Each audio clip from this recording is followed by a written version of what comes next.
नमस्कार, आपके साथ मैं रोहित कुमार। आप है न्यूज फाउंडेशन पर। रात का वक्त हो रहा है और बीजेपी के बड़े बड़े नेता, बड़े बड़े दिग्गज जो हैं, चिराग पासवान के घर पर जो है वो दस्तक दे रहे हैं। मान मनोबल चल रहा है, मनाने की कोशिश हो रही है, क्योंकि अगर चिराग बिदक गए तो मांझी भी बिदक जाएंगे। बिहार एनडीए में सीट शेयरिंग का फॉर्मूला तय नहीं हो पा रहा है। सुबह बीजेपी के बड़े नेता केंद्रीय मंत्री नित्यानंद राय मिलने के लिए पहुंचे चिराग पासवान से, तो देर रात धर्मेंद्र प्रधान से उनकी दिल्ली में मीटिंग हो रही है। और जो है आज की रात ही सब कुछ तय होना है। खबर ये कि बीजेपी ने क्या सरेंडर कर दिया है। सवाल इसलिए हम पूछ रहे हैं क्योंकि चिराग पासवान अपने रुख पर अड़े हुए थे। तस्वीरों को देख के आप समझ पा रहे होंगे कि हो क्या रहा है। दरअसल कहते हैं ना कि चुनाव में कोई दोस्त भी नहीं होता और कोई दुश्मन भी नहीं होता, सब अपना हित देखता या साधता है। चिराग पासवान लोजपा का भविष्य देख रहे हैं, लिहाजा अड़े हुए हैं। कई सीटों की डिमांड थी। वीटो का वीडियो न्यूज फाउंडेशन पर आपने देखा, हमने बताया कि क्या कुछ हुआ है। तीसरा दिन है आज उनको मनाने का। चुनाव की घोषणा के बाद से आज ये तीसरी रात है और आज की रात ही सब कुछ तय लगभग होना है। हम अब इस चर्चा में जो है हमारे सहयोगी देवांशु को बुला रहे हैं। देवांशु, क्योंकि दिल्ली में मैंने नहीं देखा कभी कि बीजेपी के इतने बड़े बड़े दिग्गज किसी के नेता के यहाँ इस तरीके से मतलब हाजिरी लगा रहे हों। मतलब सुबह से शाम हो जा रही है और बड़े बड़े बीजेपी के नेता जो हैं चिराग के दरवाजे पे पहुँच रहे हैं। धर्मेंद्र प्रधान के साथ मीटिंग खत्म हो गई है। अपडेट क्या रही है, क्या सब कुछ हो गया जो हम कह रहे हैं कि बीजेपी ने चिराग के सामने लगता है सरेंडर कर दिया? क्या ऐसा हुआ है? लगता नहीं है, हमें तो लग रहा है कि पूरी तरीके से सरेंडर जो है वो कर दिया। देखिए, हम लगातार 3 दिन से चिराग पासवान पे वीडियो बना रहे थे। कल जो वीडियो बनाया उसमें हमने कहा था कि बीजेपी वाले जो हैं इस मोड में हैं कि जाने नहीं देंगे तुझे, ये गाना है उसी की लाइन पर जो है। और चिराग पासवान अच्छी तरीके से जानते हैं कि ये 2020 वाला वक्त नहीं है, 2025। उस वक्त भी उनके पास सांसद थे, नो डाउट। इस बार भी उनके पास सांसद हैं, लेकिन इस बार वो स्थिति दिल्ली में नहीं है जो कि 2020 में थी, और ये स्थिति 2025 में वहाँ पे दिल्ली में वो स्थिति नहीं है। चिराग के पास, चिराग की पार्टी के पास क्या है जो कि जीतन राम मांझी के पास, पार्टी के पास क्या नहीं है। तो सबसे बड़ा डिफरेंसेस ये है कि चिराग पासवान की पार्टी के पास आज की तारीख में 2025 के हिसाब से 5 सांसद हैं, जीतन राम मांझी के पास 1 सांसद है। सबसे जो है कि आज तीसरे राउंड की बैठक हुई। पहली बार जब नित्यानंद राय मिलने गए रोहित, मिल नहीं पाए। अब क्या कम्युनिकेशन गैप रह गया होगा, ये मैं ये नहीं कहता, नाराजगी मैं ये नहीं कह रहा हूँ। जो जानकारी हमारे पास है थोड़ी सी मिस कम्युनिकेशन की वजह से हाँ, दूसरी राउंड की बातचीत हुई, तब ये मुस्कुराते हुए निकले तो लग रहा था कि बात थोड़ी आगे बढ़ रही है। इस तरीके से बात जो है ना वो ब्लास्ट वाली सिचुएशन में नहीं है, बात हो रही है। तीसरे राउंड की बैठक में जब धर्मेंद्र प्रधान भी मौजूद थे और नित्यानंद राय भी मौजूद थे, ये तो तय था। भले ही कल हमने नाम नहीं लिया, लेकिन हमने ये पता था कि जब बात एकदम चरम पे पहुंचेगी तो नित्यानंद राय ही आगे होंगे और नित्यानंद राय को ही फ्रंट फुट पे जो है वो बात करनी होगी। ये शुरू से रहा है, एक ट्यूनिंग दोनों की रही है, क्योंकि ये हाजीपुर के सांसद हैं और इलाके के ही, मतलब कई बार दिखा भी कि मतलब वो चाणक्य टाइप की भूमिका में बिहार में कम से कम होते नहीं नित्यानंद राय। सरकार बन भी रही हो तब भी, बिगड़ रही हो तब भी। और जब 2020 के बाद जब री एंट्री हो रही थी बीजेपी में, एनडीए में, तब वो भूमिका भी नित्यानंद राय नहीं निभाया था। हाँ, ये हमने देखा। तो आज तो ये तो कहेंगे ही, बिल्कुल आपने कहा कि सरेंडर तो किया ही। तीसरे राउंड की बातचीत हुई है। अब जो इनपुट जो आ रही है, लगातार हम फ़ोन कर रहे हैं, कुछ नेता हमारा फ़ोन नहीं उठा रहे, हो सकता है कि अगल बगल में जो पार्टी के नेता हों, बड़े नेता हों, लेकिन कुछ इनपुट जो हमारे पास आया है उसके हिसाब से जो सबसे बड़ी टेंशन थी चिराग पासवान की, वो दूर हो गई है। पहला, गोविंदगंज टिक हमने मार दिया है। गोविंदगंज सीट जो है वो चिराग पासवान की पार्टी को मिल गई है और इस सीट से पार्टी के प्रदेश अध्यक्ष राजू तिवारी जो हैं वो उम्मीदवार होंगे। ये लगभग तय है। ये अपडेट जो है हमारे पास आया है।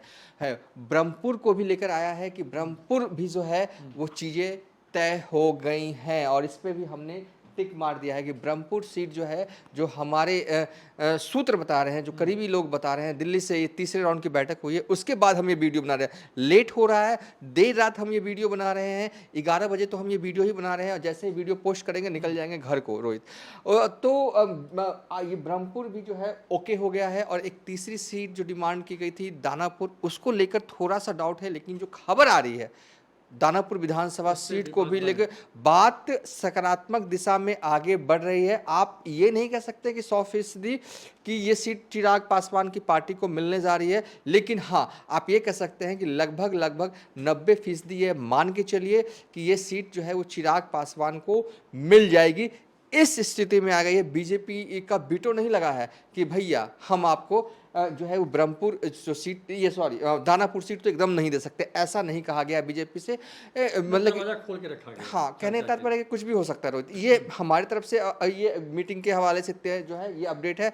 और दूसरी जो मैं सुबह से ही देख रहा था रोहित, आप भी देख रहे होंगे कि जो सीटें चल रही थी, सिकंदरा एससी सीटें, चकई वाली सीटें चल रही थी, तो उन सब सीटों पर हम बस यही कहेंगे कि ऐसा नहीं है कि मांगा नहीं गया था, बिल्कुल मांगा गया था, तभी चल रही थी, चाहे कोई भी मीडिया हाउसेस चलाए।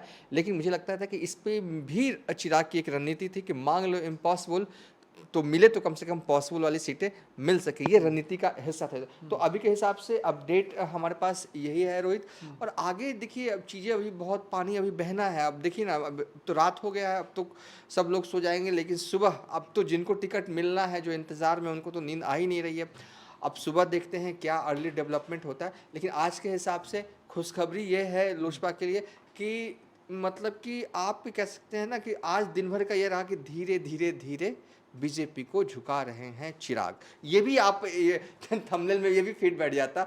गोविंदगंज ओके हो गया है, ब्रह्मपुर ओके हो गया, 90% ये मान के चलिए कि दानापुर भी ओके की तरफ बढ़ रहा है। ये अपडेट है रोहित। देखिए ये तस्वीर है, क्योंकि इस वीडियो को वाइंड अप करते हैं, बहुत देर रात का वक्त है, धर्मेंद्र प्रधान के साथ मीटिंग हो गई, हाथ मिलाते निकले हैं। लेकिन इस तस्वीर में आप देखेंगे नित्यानंद राय, और नित्यानंद राय की चर्चा हम बार बार इसलिए कर रहे हैं क्योंकि नित्यानंद राय बिहार में, जैसे कि देश के स्तर पर अगर आप अमित शाह को मानते हैं ना बीजेपी में चाणक्य, तो बिहार के स्तर पर नित्यानंद राय जो है उस भूमिका में मोरलेस होते हैं। चाहे वो नीतीश कुमार को मनाना हो, सीट शेयरिंग पर बात करनी हो, बार्गेनिंग करनी हो, किसी को वो तमाम चीज़ें होती हैं। और जब यहाँ पर इन तस्वीरों को आप देखेंगे और जब चिराग यहाँ पर हैं तो नित्यानंद राय के चेहरे पर एक बहुत अच्छी सी जो है मुस्कुराहट है, बड़ी सी स्माइल है। लेकिन चिराग पासवान के चेहरे पर भी जो है एक बहुत प्यारी सी, आप कह सकते हैं कि वो एक मुस्की आप कह सकते हैं, या कह सकते हैं एक जेस्चर है, उस तरह की चीज़ें जो हैं वो हैं। और कुछ कहना चाह रहे थे वंश? मैं कहना चाह रहा था कि देखिए नंबर्स सब लोग जानना चाहते हैं कि चिराग पासवान का नंबर होगा क्या।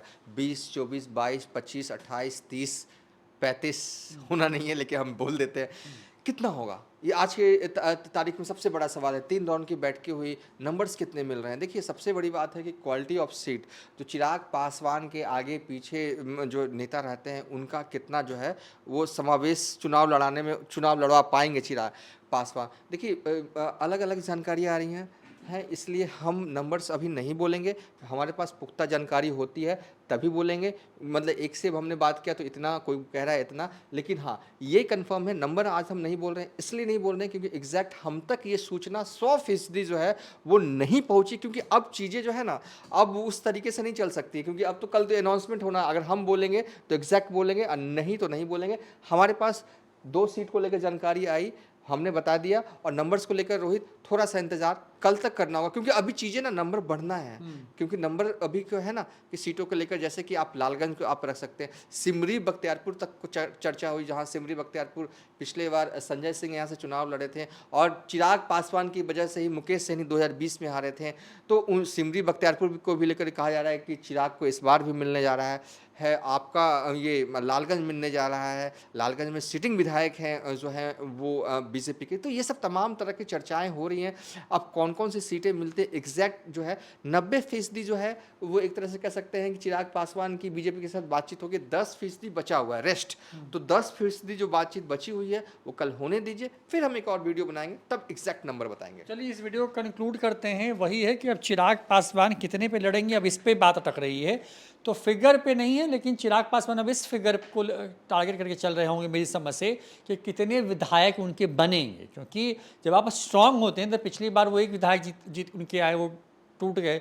तो इस बार वो नंबर ऑफ फिगर्स पे चाहेंगे। कुछ वैसी स्थिति जो 2005 में उनके पिता रामविलास पासवान के हाथों में जो चाबी थी, उस तरह की चाबी वो चाहते हैं। शायद वही वजह है कि वो क्वालिटी ऑफ सीट्स, जैसे देवांशु भी कह रहे थे कि वो क्वालिटी ऑफ सीट्स चाहिए उनको जो विनिंग हो, जहां पर पिछले चुनाव में उन्होंने शानदार परफॉर्म किया हो निर्दलीय लड़ते हुए भी, और इस बार जहां पर चांसेस मोर हो, ज़्यादा से ज़्यादा हो कि वो जीत पाए। कुछ इसी तरीके से आगे बढ़ रहे हैं। ब्रह्मपुर गोविंदगंज जो सीट है उस पर लगभग जो है वो बात बन गई है और दानापुर पर भी बात आगे बढ़ गई है। चिराग ने जिन सीटों की डिमांड की है, मोरलेस बीजेपी उन तमाम सीटों को देने के लिए एक तरीके से कहें एग्री कर गई। फिलहाल इतना ही, देखते ही न्यूज़ फॉर नेशन। नमस्कार।